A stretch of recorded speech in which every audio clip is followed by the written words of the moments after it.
இந்த தொகுதி மறுசீரமைப்பு தொடர்பாக நம்முடைய இந்திய கம்யூனிஸ்ட் கட்சியின் மாநில செயலாளர் இரா முத்தரசன் இணைந்திருக்கிறார்.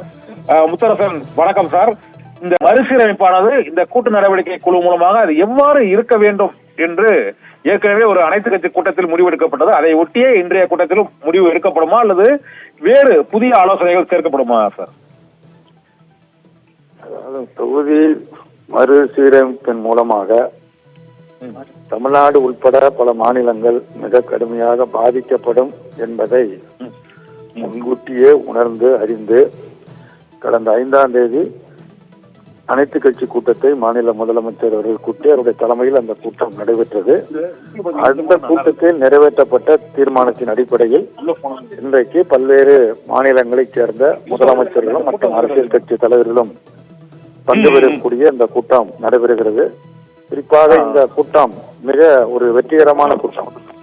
எப்படி தமிழ்நாட்டில் அனைத்து கட்சி தலைவர்கள் அழைத்த பொழுது 1-2 கட்சிகளை தவிர மற்ற அனைத்து அரசியல் கட்சிகளும் அமைப்புகளும் பங்கு பெற்று அரசு எடுக்கக்கூடிய நடவடிக்கைகளுக்கும் தீர்மானங்களுக்கும் முழு ஆதரவை ஒருமனதாக தெரிவித்ததை போன்று அந்த கூட்டத்தில் எடுக்கப்பட்ட முடிவு அடிப்படையில் அழைப்பு விடுத்த பொழுது இப்போ கேரளத்தினுடைய முதலமைச்சர் வந்திருக்கிறார், இப்ப கர்நாடக மாநிலத்தினுடைய துணை முதலமைச்சர் வந்திருக்கிறார், கேரளத்திலிருந்து இந்திய கம்யூனிஸ்ட் கட்சியினுடைய மாநில செயலாளர் பினாய் விஸ்வம் வந்திருக்கிறார். அதே மாதிரி காங்கிரஸ் கட்சி தலைவர்களும் இந்த கூட்டத்திலே பங்கெடுத்திருக்கிறார்கள். அதே மாதிரி ஒடிசா, பஞ்சாப், தெலுங்கானா, ஆந்திரா போன்ற மாநில தலைவர்களும் இந்த பங்கு பெற்றிருக்கிறார். உண்மையிலேயே இது வெற்றிகரமான கூட்டம். யாரும் எதிர்பார்க்காத வகையில் இந்த கூட்டம் மிக வெற்றிகரமாக அமைந்திருக்கிறது. இதுல திரு பாரதிய ஜனதா கட்சியினுடைய தலைவர் அண்ணாமலை இதை கண்டிச்சு நான் கருப்பு கொடி ஏற்றுங்க அப்படின்னு அறிவிச்சிருப்பது கேலி கூத்து. அவர் என்ன செய்யறாரு, அவர் சுயசிந்தனையோடு எதையும் சிந்திச்சு செயல்படுறாரா என்னன்னு தெரியல. இது ஒரு பிரச்சனை, இது அவருக்கும் சேர்ந்த பிரச்சனை, ஒரு மாநிலத்தினுடைய உரிமைகளை பாதுகாக்கக்கூடிய பிரச்சனை. இந்த கூட்டத்துக்கு எதிர்ப்பு தெரிவித்து நான் கருப்பு கொடி ஏத்துறேன் அப்படின்னு சொல்றது கேவலமானது, அசிங்கமானது, கடுமையான கண்டனத்திற்குரியது. அதுக்கு மேல அந்த விஷயம் தேவையில்லை. இந்த கூட்டத்தில் ஒரு ஆக்கப்பூர்வமான முடிவுகளை நிச்சயமாக இந்த கூட்டத்தில் பங்கேற்பவர்கள் கலந்து பேசி ஒரு நல்ல முடிவை நிச்சயமாக ஏற்பார்கள். இது பாதிப்பு ஏற்பட்டுவிடக் கூடாது, ஏற்படுகிற அபாயம் கண்ணுக்கு முன்னால தெரிகிறது. வெள்ளம் வருவதற்கு முன்னே அணை போட்டு தடுப்பது போல வந்த பிறகு பேசுவதை காட்டிலும் வருவதற்கு முன்பே வருமுன் உரைப்பது மந்திரிக்கு அழகு என்கிற முறையில் தான் முதலமைச்சர் இந்த முயற்சிகளை மேற்கொண்டிருக்கிறார். அவருடைய முயற்சி பாராட்டத்தக்கது, வரவேற்கத்தக்கது. அநேகமாக எல்லா மாநிலத்திலிருந்து வந்திருக்கக்கூடிய முதலமைச்சர் மற்ற அரசியல் கட்சி தலைவர் அனைவரும் சேர்ந்து ஒருமனதான ஒரு நல்ல முடிவை எடுப்பார்கள். இந்த உணர்வுகளை ஒன்றிய அரசாங்கம் புரிந்து கொள்ள வேண்டும். தன்னுடைய பிடிவாத நிலையில் இருந்து தன்னை மாற்றிக்கொள்ள வேண்டும்.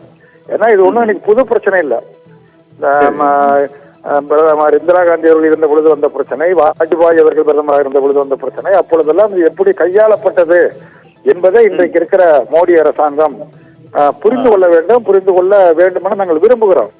அதற்கு மாறாக RSS அஜெண்டாவை நிறைவேற்றுகிற ஒரு பிடிவாத போக்கை கையாண்டால் நிச்சயமாக எதிர் விளைவுகள் ஏற்படும். அவர்கள் தனது நிலையை மாற்றிக்கொள்ள வேண்டும், உணர்வுகளுக்கு மதிப்பளிக்க வேண்டும், மாநிலங்களை மதிக்க வேண்டும், அரசியல் கட்சிகளை மதிக்க வேண்டும்.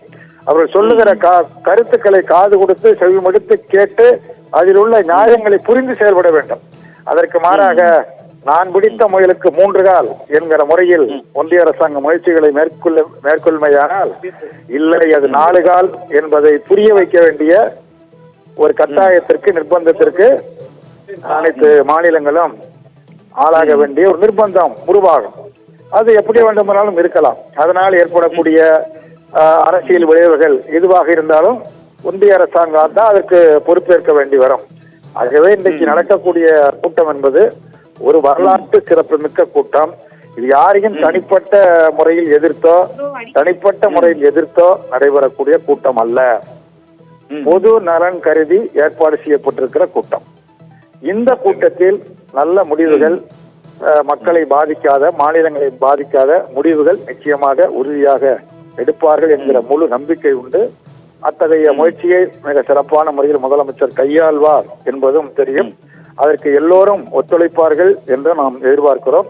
அந்த அடிப்படையில் இந்த கூட்டம் வெற்றி பெற வாழ்த்துக்கள்.